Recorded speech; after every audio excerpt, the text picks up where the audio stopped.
Bear with me for this parked version of riding home. It's a little dark. I got my laptop actually as a light. Got a little bit of a culture conversation. I was talking to my buddy on the phone earlier today, and sorry, I'm not now. It's not done my setup, but I was talking to a buddy on the phone today, one of my coaching friends that was at a coaching clinic with Kirby Smart, Buster Faulkner, Dabo, a bunch of guys, and he was just telling me stuff that was going on, and then he talked about how Kirby was discussing culture at this clinic, and he talked about the Orange Bowl a little bit. So kind of going a little bit away from what he said after the Orange Bowl. So I've also got the transcript from the Orange Bowl post-game press conference with me. So I'm going to share a little bit of that with you. But just real quick before I say what he said, Kirby said, was talking about. I don't have a word for word, but the discussion that Kirby was talking about. Before I tell you that, let me preface the situation. If you weren't watching, all of Florida State's players opted out, most of their starters, and Georgia went on to dominate 63-3, breaking their own bowl game record for largest margin of victory in a bowl game, just a year after they beat TCU 65-7. So Georgia's players decided to opt in. Right? The only guys that didn't were ones that were dealing with injuries, like Brock Bowers and Amarius Mims and Smile Munden, players like that were dealing with injuries at the time. Obviously, Bowers ended up tweaking his ankle again. Amarius Mims dealing with that towards the middle and back half of the year. So those guys didn't play, but everyone else did. Guys like Kamari Lassiter decided to play. Guys like Kendall Milton decided to play. I think Kendall Milton actually helped his draft stock even more in the Orange Bowl. Javon Bullard is a good example. Cedric Van Pran. What did Cedric Van Pran have to prove? He didn't have to do that. And that's an example of what I'm talking about with the culture and the leadership with Georgia. So Kirby pretty much was saying, if you don't think that culture matters, just look at what happened at the Orange Bowl. Look at the difference between how Georgia approached the game and how Florida State approached the game. He's not saying anything that's a secret. It's just the straight up truth with what went on down there. And all of those players opting out, heading to the NFL, or maybe they're hitting the transfer portal. That kind of is a little bit of an example of how having a strong culture can really benefit you. And I'm not saying that, and I don't think anyone's really saying that the culture of Florida State was bad, but that what Georgia had created and put in a lot of hard work in creating over time really matters. And the bonds and the brotherhood between these players, I think, really matters. And, we've had this culture conversation before, but I'm going to reiterate a few of those things. Ryan Curley from Dawg Post here, if you don't already know me, talking about Georgia's culture, talking about what Kirby was saying about the Orange Bowl. Got something I want to read to you from the Orange Bowl transcript as well.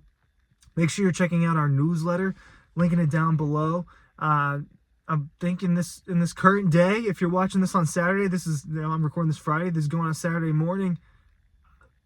The latest thing that I've produced out there for the newsletter, or for the website. My bad for fumbling my words. The latest thing that I've produced for dawgpost.com is a position preview on the defensive backs. If you want to be notified of stories like that, breaking news, insider tidbits, right? I try to include as many insider tidbits as I can in most stories.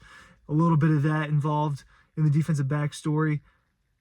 You want to sign up for the Dawg Post newsletter, because every day you get notified of that and you don't have to worry about it. Wouldn't you rather get a little beep on your phone when you get that email saying, hey, breaking news, Kirby Smart just hired this person to replace that? You get that with the Dawg Post newsletter, right? Maybe it'll be quicker than ESPN. Sometimes I'd say that we do beat them to it. All right, so make sure you're checking that out. All you got to do is give us your email address down below. This is what Kirby said after the Orange Bowl. And look, this was one of the most intense press conferences. This was one of the more emotional press conferences that were involved. For big bowl games like this, it was kind of a panel, and it was Kirby Smart, Kamari Lassiter, and Kendall Milton sitting there to represent Georgia after the Orange Bowl. This is what Kirby said.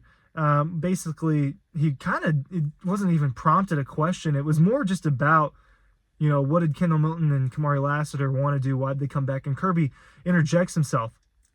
Let me say something. And maybe I'm wrong here, and maybe this will be a bad soundbite, but people need to see what happened tonight, and they need to fix this. It needs to be fixed. It's very unfortunate that they, who has a good football team and a good football program are in the position they're in. Everybody can say it's their fault and that it's their own problem.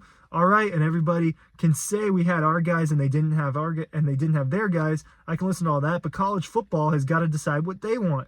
And I know things are changing. I know things are going to change next year.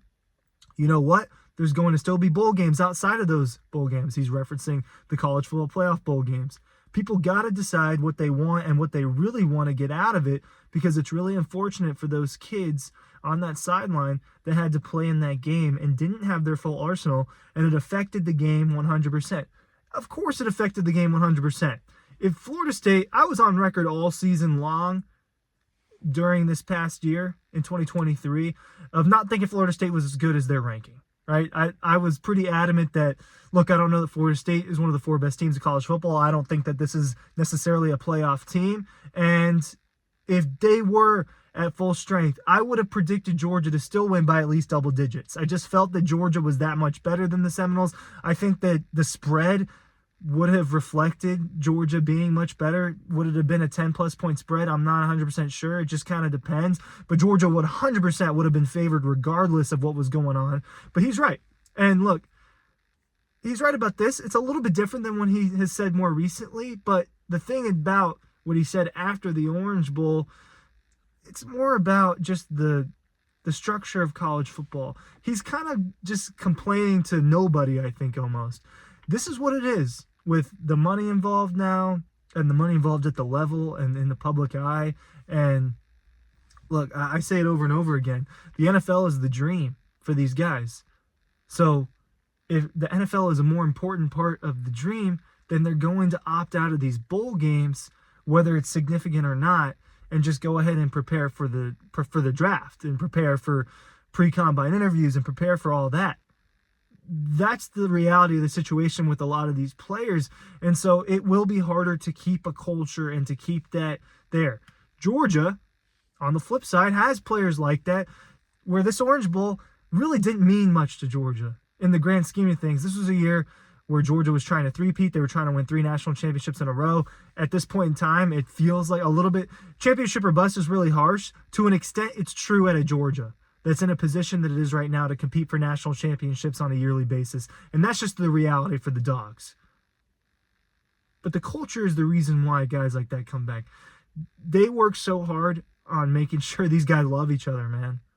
I mean, the skull sessions that they have. I'm sure that other programs have bonding sessions and things that they do outside of football. But they would literally sit around and just talk about their whys. Why did they play football? Why do they do this? What are their passions? They had mandatory get-to-know-you sessions. And all of those guys really do love each other. The connection, all of it. It's a big part of Georgia. All of those cheesy statements, eating off the floor, connection, better never rest. All of that is just a part of what Georgia is right now. And they're attempting to create a dynasty down in Athens. That's what's happening. And it does have a lot to do with the culture. I really think that you can look at a lot of championship teams. It goes beyond talent. The LSU team, ultra talented, just stacked with a bunch of NFL talent on the 2019 LSU team, the team with Joe Burrow. But those guys were all buddies, right? That they were all friends with each other. Think about really, really good stretches for teams.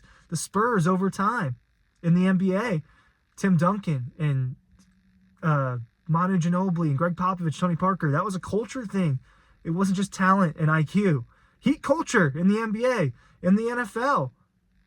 Patrick Mahomes and Travis Kelce are buddies. Rob Gronkowski, Tom Brady, Julian Edelman, Danny Amendola. Those guys were all buddies. Culture definitely matters. It equates to success, and it's why Kirby makes it such a big emphasis for the Dogs. Newsletter down below. Thanks for watching. Thanks for bearing with me in the car, in the cold.